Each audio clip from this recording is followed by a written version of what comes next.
You're listening to Don't IEP Alone with special education advocate Lisa Lightner. For more information about Lisa, the IEP Toolkit, and more ways we can help you in your process, go to adayinourshoes.com. Now back to the show with your host, Lisa.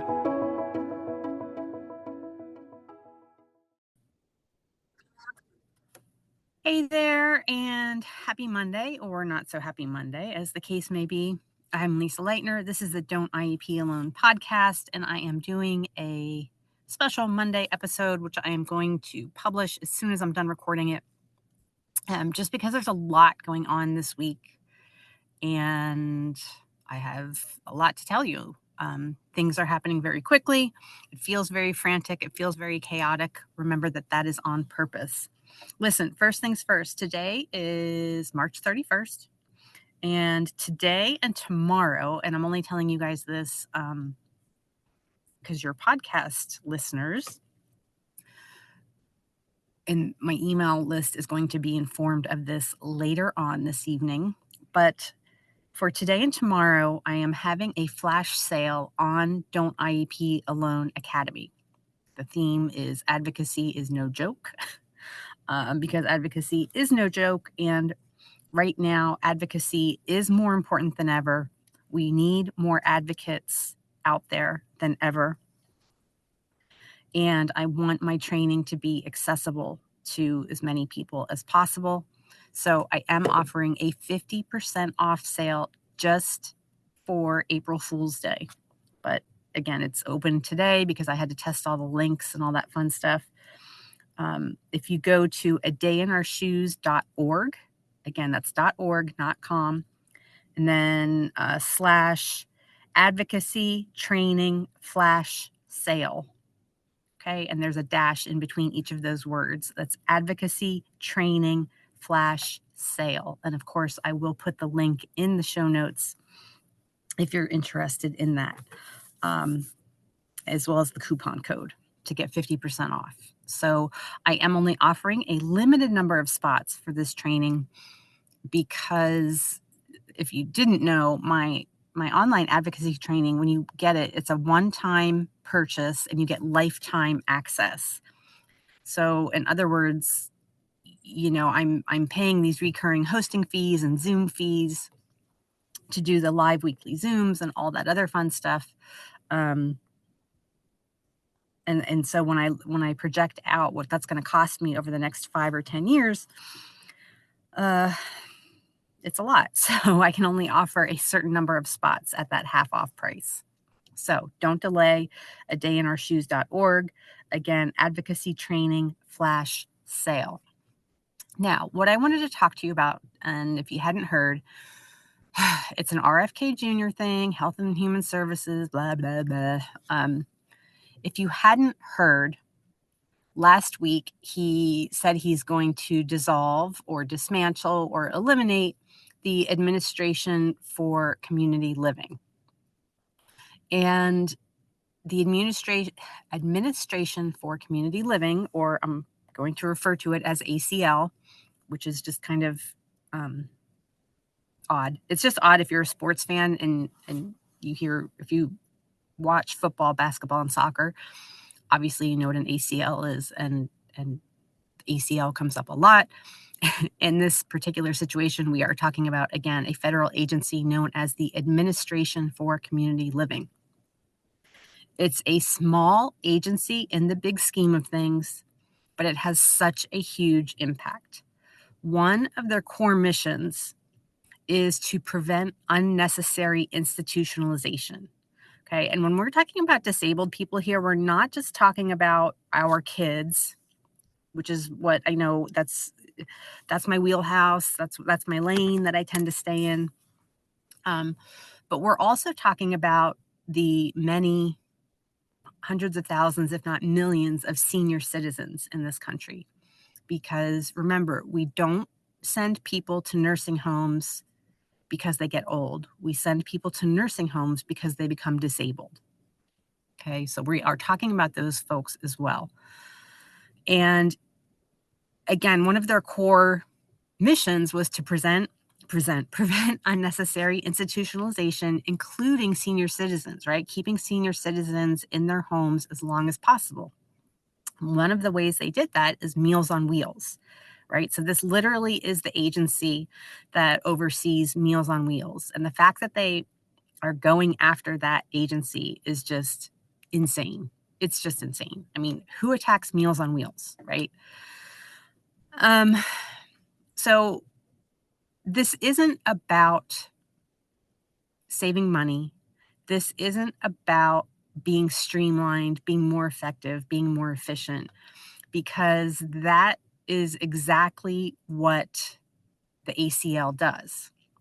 The ACL was created to centralize and streamline programs.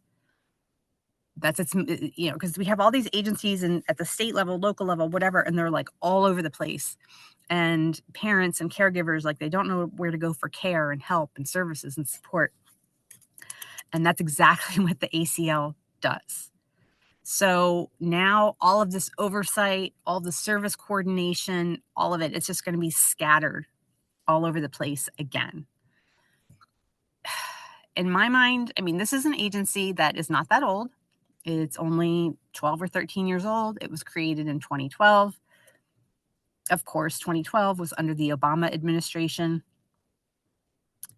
This podcaster is of the mindset that the current administration is vindictive and spiteful and vengeful, and that the only reason they want to dismantle it is because it was an Obama or Biden policy, right? They've made no secret about wanting to literally undo everything that Obama and Biden did.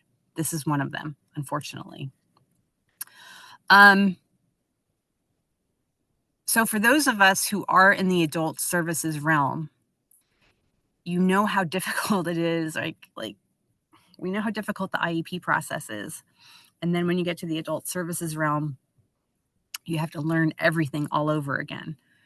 Now you're going to have to learn everything all over again. You're going to have to relearn where all of these services and agencies happen, who to contact, how to access them, all of that. It was a way to clear up the bureaucratic maze. And now, that's it. They also oversaw the protection and advocacy programs. So, expect it's another way that our kids or our adult kids' rights are being weakened, right? There's going to be delayed investigations, fewer resources to investigate, less oversight, and all that. So ACL was founded on the principle that disability and aging are civil rights issues, not just medical or social service needs. Okay? So here's another fun thing, is that the ACL, Administration for Community Living, their annual budget is $2.6 billion. $2.6 billion is a lot of money, right? It sounds like you're like, wow, $2.6 billion. Like, let's save $2.6 billion. But when you look at it in perspective, it's really not a lot of money, because when we look at Health and Human Services and the entire budget for Health and Human Services, the ACL budget is less than 0.2%, right? We're talking about 0.16%. That's the percentage of the overall HHS budget. So if we're looking to make cuts in the HHS budget and save money and meaningfully save money, anyone who knows even a little bit of math can tell you that less than 0.2% is not a huge savings. Furthermore, that's just looking at HHS. If we're looking at the federal government as a whole and what we spend money on, that 2.6 billion represents only 1.5% of what we gave last year in corporate subsidies. So all these times that the banks say, oh, we need more money, and the airlines say, oh, we need more money, right? And everybody says, oh, we need more money, we can't make this happen, and we do this corporate welfare. The ACL budget is less than 1.5% of that. So it doesn't make sense in my mind to not cut corporate subsidies by 2%, right? Can we just not give the big corporations 2% less than what we've been giving them and fund this? Yeah, we can. Because, and this is something I could rant about for days, but of course they use it for stock buybacks and to line their own pockets and things like that. Again, another rant for another day. But I'm just telling you all of this to let you know that it's not about saving money. So if people have told you, oh, well, we have to cut waste, fraud, and abuse. If I hear that phrase one more time, I'm going to scream, because that phrase is being used over and over and over whenever we're talking about marginalized people and disabled people. It's waste, fraud, and abuse. Okay. They're linking that term. It's a subtle dig, but when you hear it over and over and over, we make that connection, that helping disabled people, that helping senior citizens, that Meals for Wheels and community living programs and caregiving programs, so that we can keep disabled people in their community longer, that is wasteful, right? Wasteful. It's not wasteful. Okay. This is not about saving money. It's about dismantling a legacy. It's about dismantling everything that Obama and Biden have done. And it's about erasing rights of those who are marginalized. So please reach out, contact your senators, contact your House representative. You can also look up on the Senate website, look for the Senate Help Committee, and HELP stands for Health, Education, Labor, and Pensions, which just breaks my heart that Senator Casey isn't on that committee anymore. That was his kind of thing, but he's not here anymore, right? You can just Google that or search for that on the Senate website, say who's on the Help Committee, and you want to contact the ranking members and tell them that you're upset about this and tell them how it's going to affect your family. The other thing is that you can, the House and Energy Commerce Committee is also going to be overseeing a lot of this, so you can reach out to them.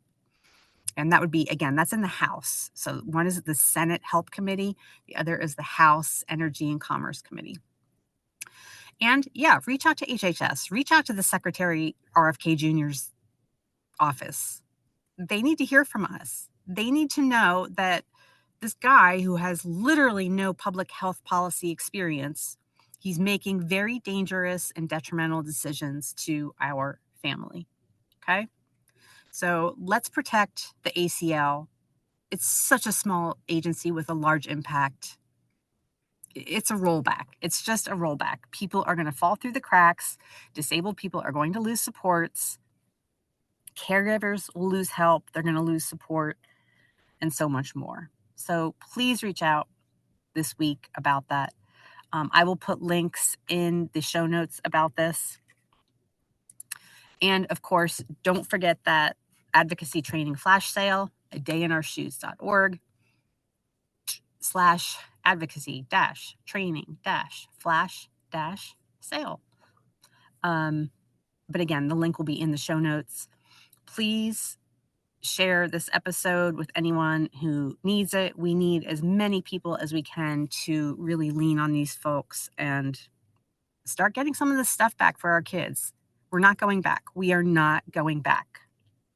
I'm not going back to a world where my kid has no services, no rights, no funding, and so on. Okay, cheer up. It's Monday. We can do this. Parents have made amazing strides in advocacy and civil rights before, and we're going to do it again. So enjoy your day.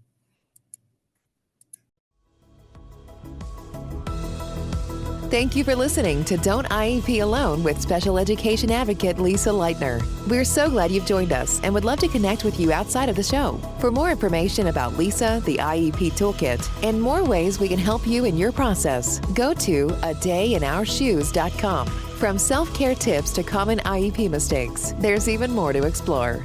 Don't forget to rate and review the podcast and subscribe to never miss an episode. Until next time, don't IEP alone, and you don't have to.